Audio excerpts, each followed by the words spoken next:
थाफैनो हागोन न'आवनो। दे नों जोंखौ दा जों दाबो नोंखौ नेनानै दङ। बाबाया नोंखौ जेबो खालामा, नों फैफिननो हागोन, जों नोंखौ गोसोखाङो। हेलौ लोगोफोर, नोंथांमोनखौ आंनि बे चेनेलाव माने खुलुमलायबाय आरोना, बरायनाय थाबाय। जाथाया जोबोद दुखुनांथाव रायजोफोर, मानो होनना बुङोबा न्याय केस नांना थानाय EXNDFB बिथां गान्दासारा माने गावनि बिसिखौ लानानै मोननैसो माने खेंफोरथि बा बुंफोरथि होदों। बिथांनि हिन्जावा माने गुबुनजों हाबा जाहैबायमोन बुंनाय बायदिब्ला, ओमफ्राय दा बिथाङा माने बुंनाय बायदिब्ला फाथैलाय बिसियाखै, डिभर्स होआखै, थिग बेबायदि खोथा बुंदों। दा बिथाङा माने जोबोद दुखु नांना दं, बा बेनि थाखायनो माने हिन्जावखौ फैफिनजानो लुबैदों, माने दाबो लाफिनगोन गान्दासारा आरोना। गथ' गथाय दं, फिसौ फिथाइ मोनलायबाय, थिग बेबायदि खोथा बुंदों। नोंथांमोना माने भिडिअनि गेजेरजों नायलांबासो गासै माने डिटेल्स मोनथिजोबगोन आरोना। जोबोद दुखुनांथाव लोगोफोर, मानो होनना बुङोब्ला भिडिअखौ माने नायलांदो, बिदिब्ला नायलांबासो बुजिसिगोन। माखासे खोथाया हरसिमा बा समाजनि आयेन बायदि आं खारगोन आरोखि। जोंहा जेबो माबा आपत्ति गैया, फैफिननानै थाफैनो हागोन न'आवनो। दे नों जोंखौ जों दाबो नोंखौ नेनानै दङ।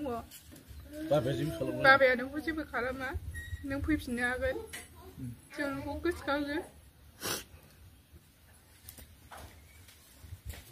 फैफिनदो नों आयै जोंखौ अननानै।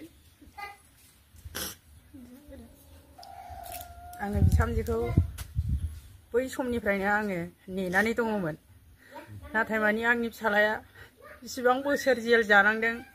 फिसाला गैयैयाव नों मानो मालायनि खोथा लानानै बेबादि हाबा जाखोमा हैया, आरो बे रायजोआबो मानो फिसाइ गोनां फिसा गोनांखौ मानो हाबा होखुमानानै होखो? जोंहाबो समाज दं, जोंहाबो रायजो राजा दङ, आरो मोजां मोजां नों फैफिनदो अननानै। जों नोंखौ जेबो खालाया, अननानै फैयोबा जोंनोबो मोजां। नोंनि फिसाया दि बेसेबांबा गोबावनिफ्रायनो जेल जानानै दा नोंखौ हास्थायनानै दं, आरो उन्दैनिफ्रायनो गारनानै थांबाय। बे गथ'फोरखौ आङो उन्दैनिफ्राय फेदेरजासे आं खांबोबाय, दिनै बिफा मोना बिमा मोना जानांबाय। फिसौफ्रा बुद्धि रोंजोब्बाय, सासेया हाबा जाबाय। बेखौ अननानै नोङो फैफिनथारनांगोन। जोङो आरो फैफिनाबा जों एरेस्ट खालायनाय जागोन। खुलुमबाय। आं नैबे जोंनि गान्दानि न'खरनि आरो गामिनि जानानै आं बेखौनो बुंनो लुबैदों जे बिनि हिन्जावा जे बे गोबाव जेलाव थानाय समावहाय जे दस्राजों बेबायदि एसे मोजां मोनलायनाय बायदि जानानै खारखोमालांनाय साइसआवसो जादों।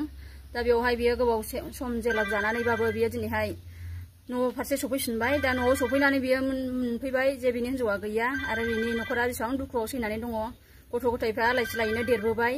दा बिसिनि न'खरा दा खौसेयै आरो बियो गावनि असे बिसिखौ हास्थायफिनदों।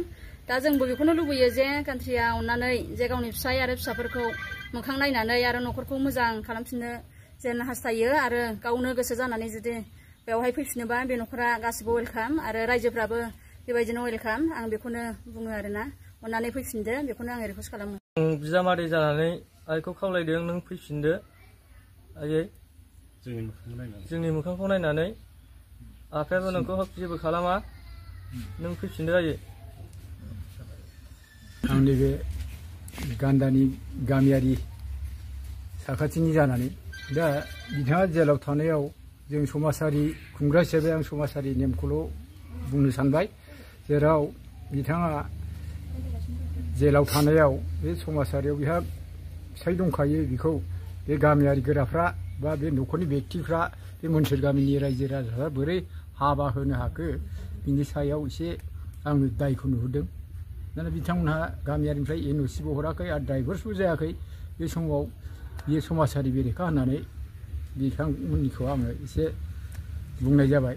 दा बे बिहामजोआ फैफिनोबा मोजां, जोङो दङ बेवहाय। दा बियो गावनि असे जोनोम होनाय फिसाखौ बेहा गुबुन आरो हिन्जाव लाबोयोबा न'खरा बेले बेजे जायो संसार जानायाव। बे समाजारियाव जों बेखौ दा नुखानाय, बेखायनो बे बिहामजोआ फैफिनोबा समाजारियाव मोजां जागोन होननानै बेवहायनो आं खावलायनाय। जोङो आंनि बिबनाय फिसा जायो गान्दाया। दिनैहाय बिथाङा जेलाव 11 बोसोर जेल जोबथेसालियाव थानानै बिथाङा मैया दाखालि जेलनिफ्राय उदां जाबोबाय।